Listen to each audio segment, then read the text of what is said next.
Starting with Sri Lanka now, it's all set to host the 5th Bimstec meet in Colombo. According to the Sri Lankan Foreign Ministry, the event will be held in hybrid mode with foreign ministers of all 7 Bimstec nations attending the 3-day summit, which will be inaugurated today and will conclude on Wednesday.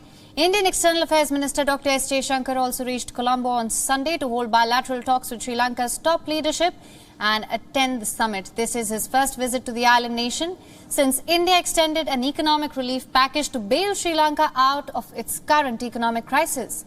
Now, Bimstec stands for the Bay of Bengal Initiative for Multi-Sectoral, Technical and Economic Cooperation. India and Sri Lanka, Bangladesh, Myanmar, Thailand, Nepal and Bhutan are part of the grouping. The meet is expected to focus on expanding economic engagement among its member countries. Meanwhile, according to the Sri Lankan Foreign Ministry, the Foreign Minister of Myanmar also will participate virtually during the summit. And on the last day of the 3-day summit, Sri Lankan President Gotabaya Rajapaksa will chair the Bimstec summit. Leaders of all 7 nations participating. Indian Prime Minister Narendra Modi will also be attending the virtual summit of the grouping. Apart from this, the leaders are expected to discuss the establishment of basic institutional structures and mechanisms of the group.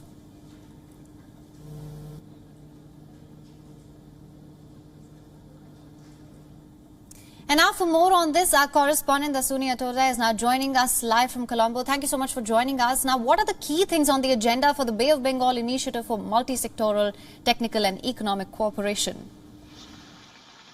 Hello, thank you very much for joining me. Yes, the 5th edition of the Bimstec Summit just got underway here in Colombo this morning and will be going on until Wednesday. From what we know so far, especially considering the fact that this meeting is now being held in a post-pandemic environment, not only here in the region as well as in the world, the leaders will be meeting to speak about security, cooperation, as well as development on economic fronts, especially given the fact that Sri Lanka is currently not in its best shape economically as well.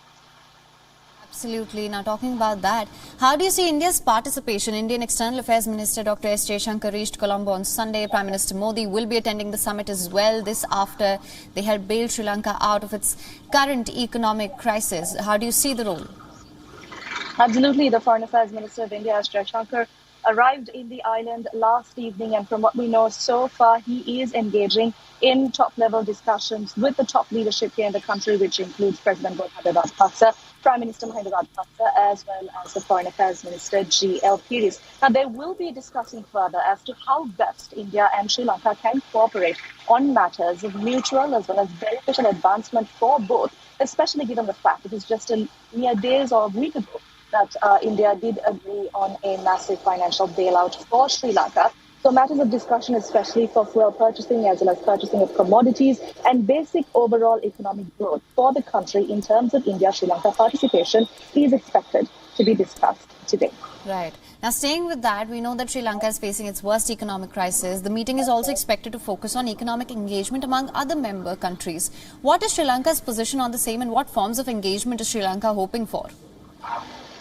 Well, in terms of getting all parties involved in this Bimstec meeting, we must keep in mind that Myanmar will be joining this Bimstec meeting. Although its foreign minister will not be attending this event in person, he will be delivering his speech virtually. And just moments ago, we did see that Admiral Jainab Colombo, retired Admiral Jainab Colombo, in his opening remarks did say that they'd rather prefer to have Myanmar involved in these regional discussions rather than exclude them, which I think is a very important fact, given that Myanmar is also a country that is going through some kind of crisis at the moment. All right. Dasuni, thank you so much for all your insights on this. No worries. WION is now available in your country. Download the app now. Get all the news on the move.